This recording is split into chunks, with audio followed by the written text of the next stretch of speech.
Hey everybody, and welcome back to another episode of Pokemon Knowledge. So I got a brand new camera, trying to figure out how exactly to work it. So make sure it actually is it too blurry? How's the sound? Can you guys hear me? Yes, no.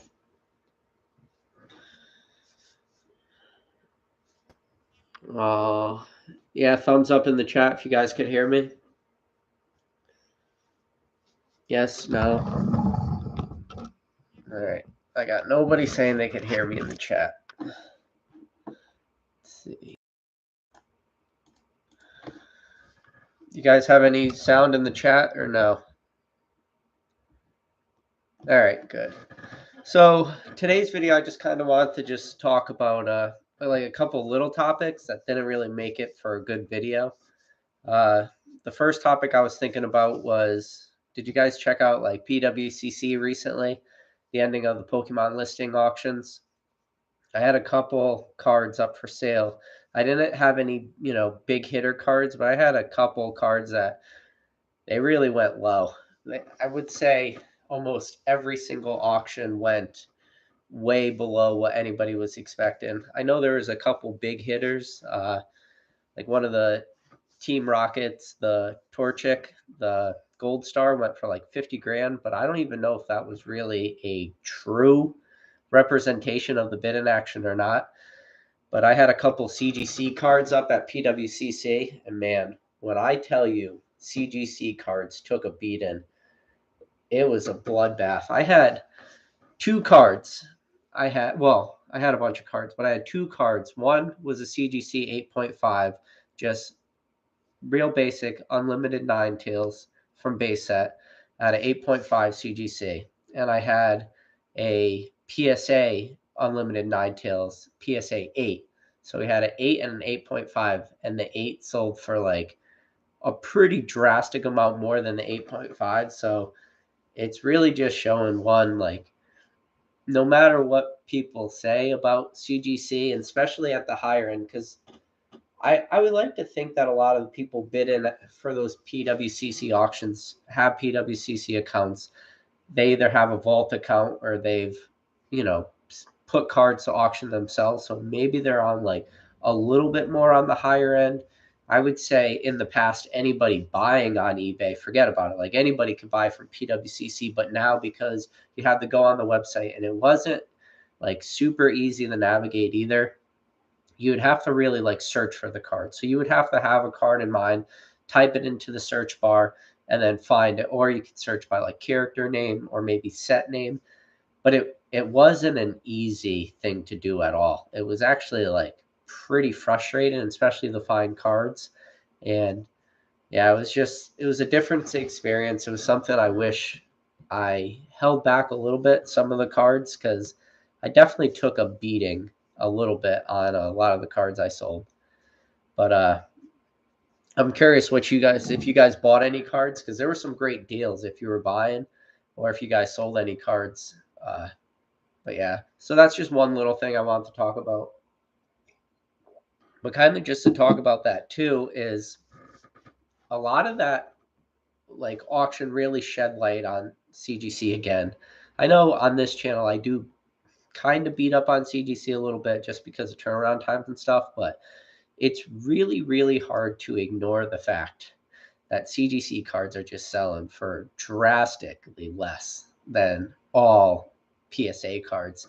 And you're stuck in like a rock and a hard place because what do? You either don't grade any card unless it's just, a monster card. And really when you think about it, you don't I didn't yeah, I just saw the chat. No, I didn't put my shelf up. It's just too much work. I have to use my wife's like blanket cabinet. But man, it's just tough right now trying to send cards away for grading and get premiums and everything. And I talked about it before and I made a video about it, but if you guys do start acquiring some of these like higher grade CGC cards like CGC 9s, definitely CGC 9.5s, maybe even a couple CGC 8.5s, there's going to be a lot of opportunity out there for you guys to crack slabs in the future. resubmit them to PSA, and get a premium. And I would say that CGC cards are still probably on like the higher end of grading services. Yeah, you have, BGS, but BGS hasn't been open forever taking cards, at least not on a low end. But you could definitely find some good deals out there if you want to start acquiring cards for the long term. And I wish I could like sit here and give you guys a magic answer and say, well, eventually CGC will be equal to PSA in price, and that eventually people will like come to the mental grips that CGC is just a much harsher grader, and that really that PSA 10s shouldn't hold the premium that they actually do. I wish I could sit here and tell you guys all that, but I don't I don't see that happening.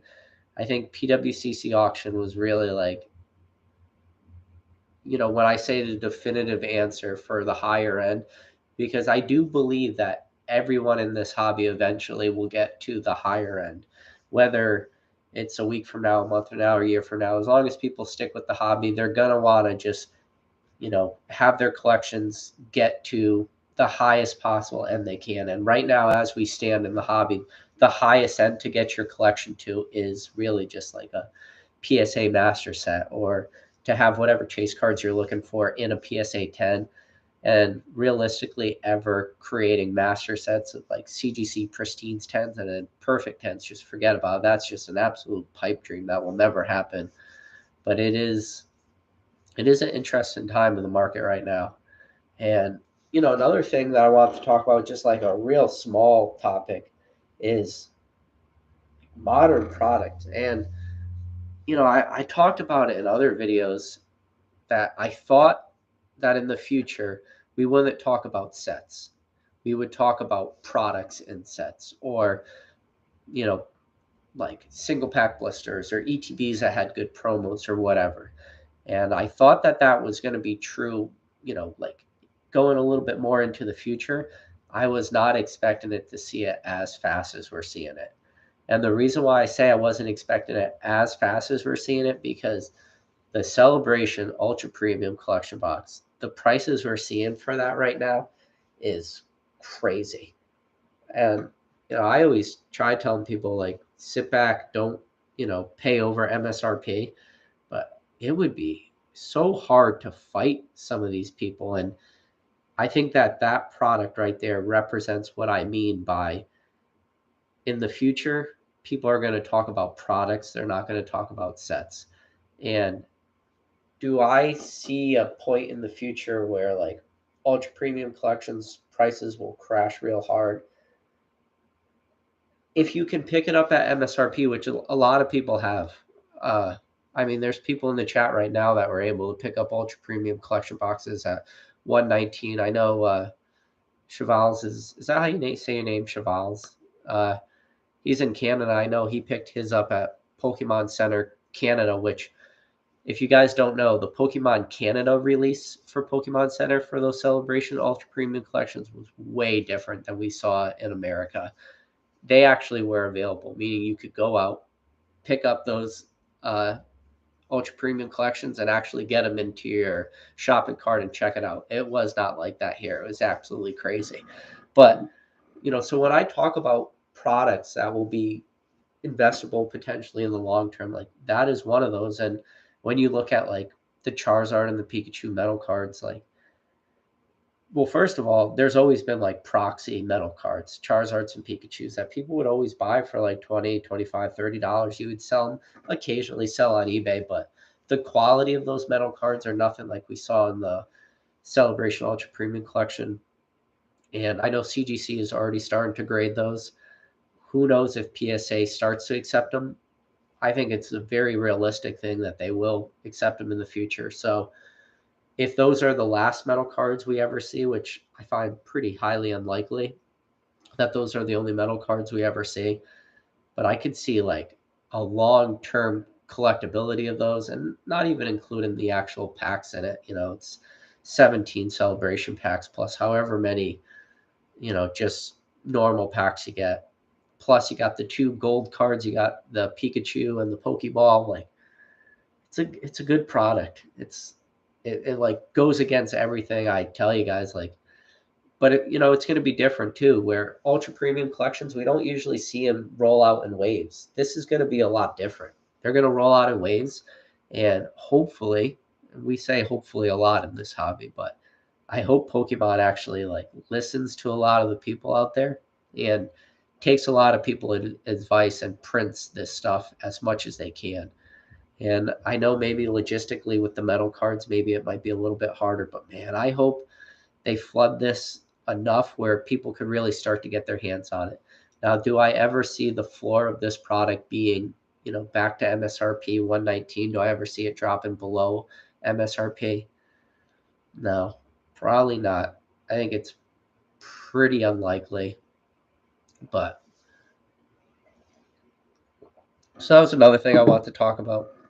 Just a lot of like, you know, you there's so many little topics going on right now. There's not like a ton of big topics. I've been busy too with the baby and stuff, but it's just hard sometimes to find time. But I want to know if you guys have any questions. Sorry, I'll try to read the. People are paying more just for the metal Zarth than the price of the box. Yeah, I mean, it's true. For hours to get one at MSRP. Oh, that's good, Derek. I'm glad to hear you got one. Okay, yeah. So you say Booyah said PSA isn't great in the metal cards. I don't know. Is that going to be a long-term permanent thing, or is that just a temporary thing right now? Yeah, they're too. So you say they're too thick for the slabs, but I know like they grade a lot of promo cards. Example being like the Machamp First Edition from the two-player starter deck. If you had them sealed still in the plastic, they would grade them. They would come in more like a little fatter, squarer case. And then also PSA does have, thicker cases for pack grading and stuff too. So I wouldn't say that it could be out of the realm of impossible for them to put that card in either one of those types of cases, the ones that we saw for like the Machamp promos. I don't really know how to explain them. They're more like squarish, but so I don't think it would be impossible for that to happen. You think the Pokemon Center exclusive Elite Trainer box for celebrations will hold a premium? Yeah, I think it will. It'll hold the premium just because, well, there's a couple things to take into mind. One, you have a lot of sealed product collectors out there. And then on top of the sealed product collectors, you have just a lot of just standalone ETB collectors. Now, how realistic is ETB collectors for the long term? I don't know.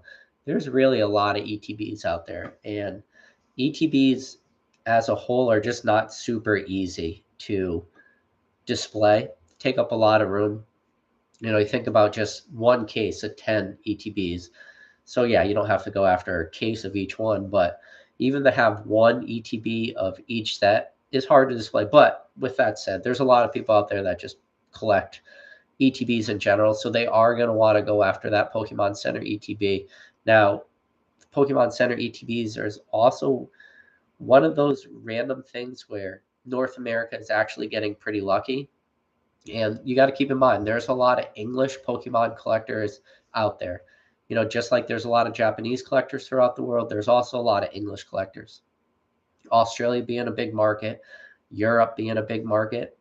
So you could have a lot of people who just never even had the opportunity to pick up Celebrations ETB, very similar like we saw with Pokemon Center promos. You have the special delivery Bidoof, you have the special delivery Pikachu.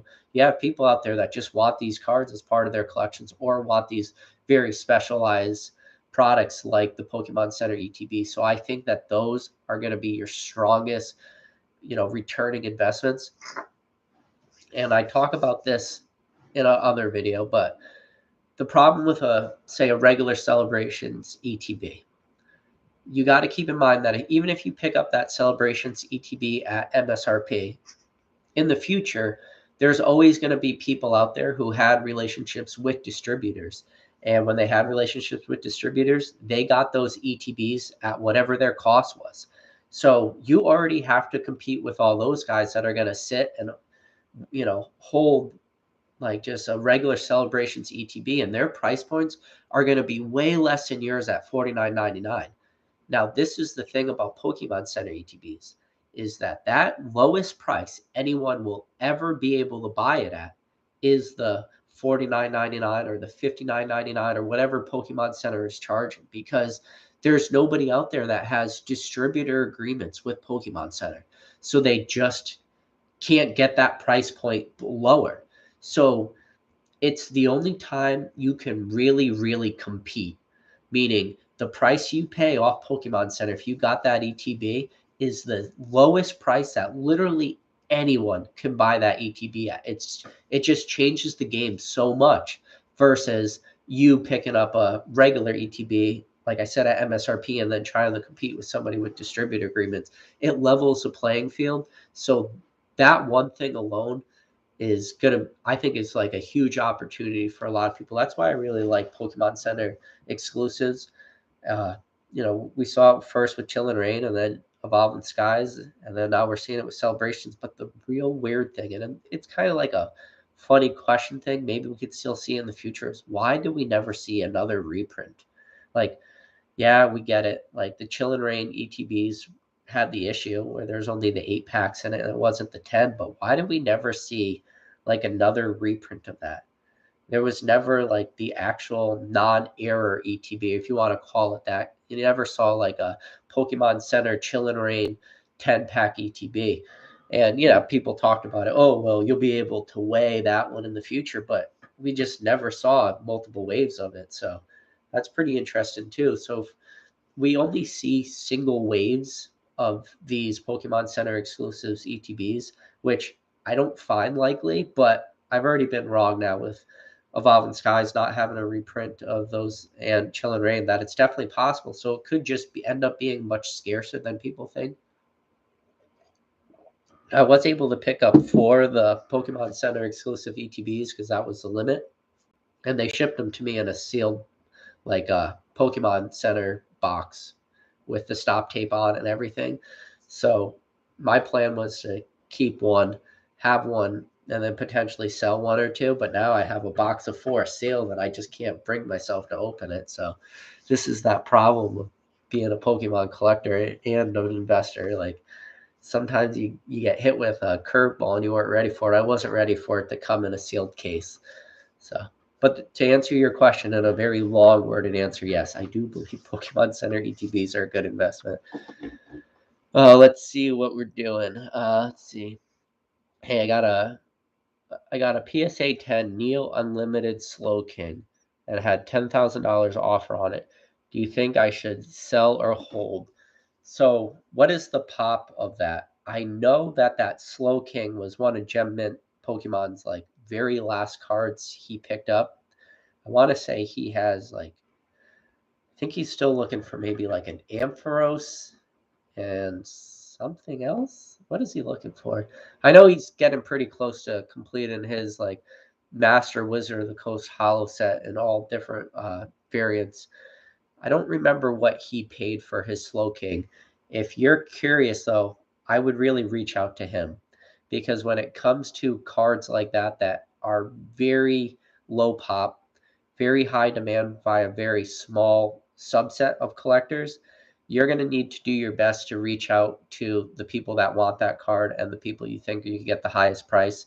And I would say that Gem Mint Pokemon might be a hard person to talk to, but if you reach out to him telling him that you got, a Slow King from uh Neo, he'll definitely like answer your question, and he'll be able to answer that way better than I can.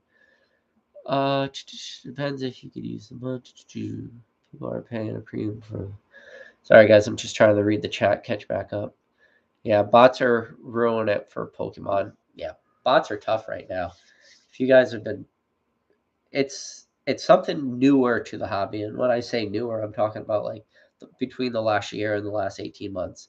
Like we never ran into the situation before where Pokemon Center would drop something and it would be sold out instantly.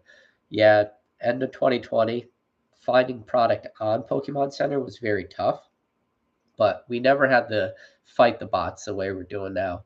And I don't know when that's going to end. I think the bots will slow down as we're starting to see more and more product, because that's another thing I want to talk about in this video is I'm seeing a lot more product at stores. I went to Walmart the other day and I saw a bunch of photos online first with Sword and Shield ETBs being on the shelves. So just Sword and Shield base set. So I went there myself. They have two areas in my Walmart that they carry Pokemon cards. They have it at the front, which probably most of you guys do. As soon as you walk in, it's by like the baby formula and all that stuff. And then very rarely do they stock Pokemon cards in the toy section, because usually they never have like a huge amount of leftovers and they run out of shelf space in the normal spot with the magic and everything. So I did go back in the toy section. It was actually pretty loaded. It had a couple celebrations, like I want to say it was the Zacian pin collections were there. There was a couple Shine and Fates, and then there was a bunch of the Sword and Shield ETBs. So I don't know if those Sword and Shield base set ETBs are an actual reprint they're doing, or if it was just leftover stock in a warehouse somewhere, because I know a lot of different Walmarts got those ETBs. Now, we're so close. If they would just go back one more set, they could just go back and reprint some Cosmic Eclipse ETBs. I think that would make a lot more people happier than maybe Sword and Shield base. But it could be too that Pokemon is really trying to do their best to facilitate the players too. And the players are the ones that are going to need a lot of these cards from some of these sets. You know, when you look at some of the real strong, trading card game, Sword and Shield, Rebel Clash, uh, Darkness Ablaze has a couple good cards. Battle Styles has a bunch of good cards. Like, these are the sets that a lot of people are going to have to open. But I also said this before in the past. If you want, do you guys hear that in the background? The baby's crying. Let's see if he stops. Might have to end this stream quick. I can hear him crying. All right, guys. Shoot, I wanted to do this stream for an hour, but the baby's crying and I gotta go feed him. The wife's gonna wake up and yell at me. But I'll try to go back live tomorrow. Appreciate you guys all tuning in, and that's just bad luck. I should have fed him before. All right. Other than that, guys, I'll catch you on the next video.